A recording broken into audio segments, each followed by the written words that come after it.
Hello class. Today we're going to talk about types of conflict in fiction. All good stories need some conflict. Without conflict, stories would most likely be very boring. For example, a guy decided he wanted to go to the store, so he went. The end. As you can see, the sound that you hear is people snoring. Conflict really brings fiction to life because we all hope for the resolution of conflict. So, we're going to talk a little bit about it today, and as you can see on the screen, there are different types of conflict. And I'm going to put up some images, and I want you to observe them and see, kind of guess why I chose these particular images for these types of conflict.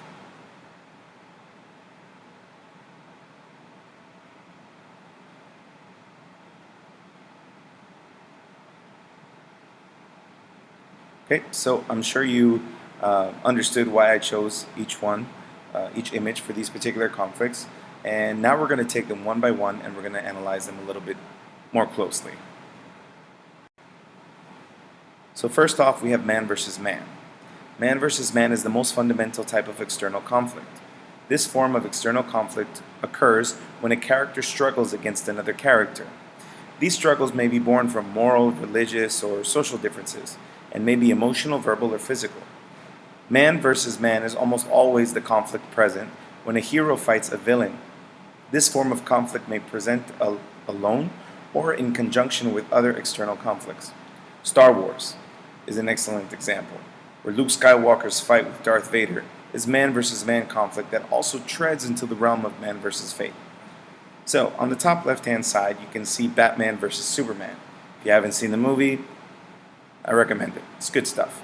It's interesting because obviously neither one is really viewed as a villain, but in this case they're put up against each other, so it's still considered man versus man, even though Superman is more alien than man. On the right-hand side, we have Darth Vader versus Luke.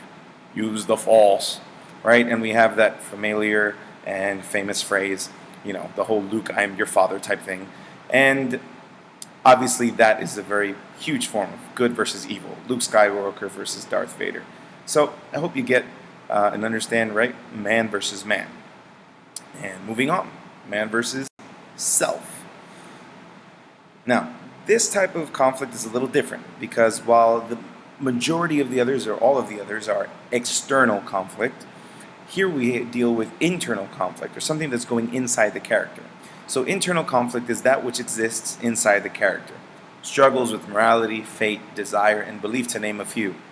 This form of conflict is central to the character or characters and must be resolved by the character alone. Now, every good character suffers from the weight of some type of internal conflict. It lends them an air of complex believability. Internal conflict is also known as man versus self. An internal conflict is necessary for good characters, but it is the least complicated form of conflict.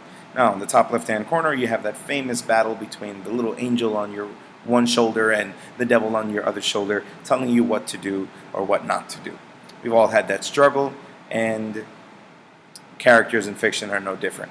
In the top right-hand corner, you see Two-Face. He's a character, a villain from Batman, who he has shown externally basically the struggle that he has on the inside. Now, man versus society. This external conflict exists when characters struggle against the morals of their culture and government. Works where characters battle evil or oppressive cultures are characteristic of man versus society conflict. One example of man versus society is Ray Bradbury's Fahrenheit 451, a novel about a fireman who, though it's his job to burn books, he secretly collects them. Okay, so it's a great read, very interesting, makes you really think. And we think about man versus society, we can't help but also bring up on the top right-hand corner of your screen Miss Katniss Everdeen, right?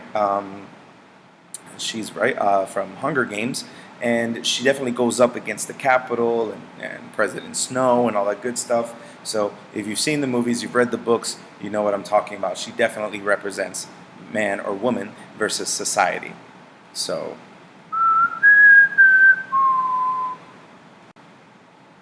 now, man versus nature is pretty straightforward.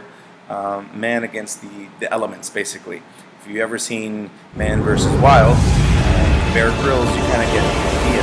But there are a lot of books, fictional books that have this type of conflict throughout. I don't think anybody has. I think I'm just going to show you a video, and you'll be able to get it even more clearly.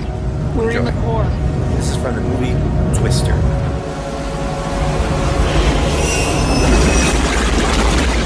Okay, we got sisters. My God. Yes? Julie, I can't talk to you right now. We're right into the flanking line. I realize that. You can't attack this thing from the south. We're gonna get rolled. Watch me. Julie, I know you're upset. You just gotta breathe. We both just gotta breathe.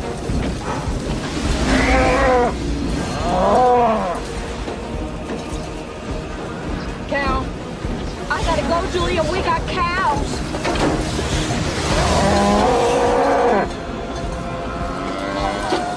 Another cow. Actually, I think that was the same one. Damn it, we got drunkards here. We got no path. This is not good. Get us out of here. I'm trying, okay?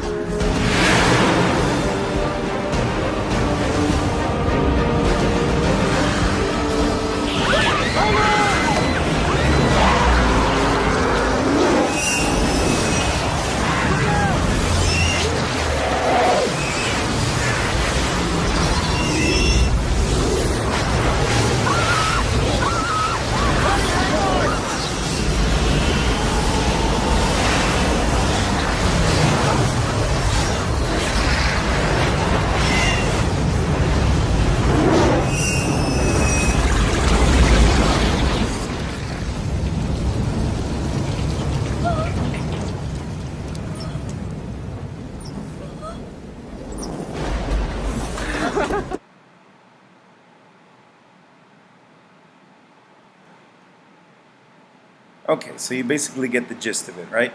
Definitely man versus nature, even though if I'm talking about man going up against some spirals of death tornadoes, kind of going to put my money on the tornadoes. Finally, man versus technology. Basically, if you ever seen iRobot, movie like Ex Machina, these are examples of man versus technology, also included Terminator, right? In common with science fiction or dystopian literature, man finds his enemy within machines. Technology runs awry and evolving past man's ability to control it. Professor Stephen Hawking, obviously one of the most intelligent people on the face of the planet, he said once that the development of full artificial intelligence could spell the end of the human race.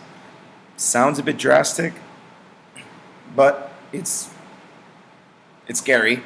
The fact that somebody so brilliant thinks that that's where we're headed. So I lay off the whole talking to Siri for a little while.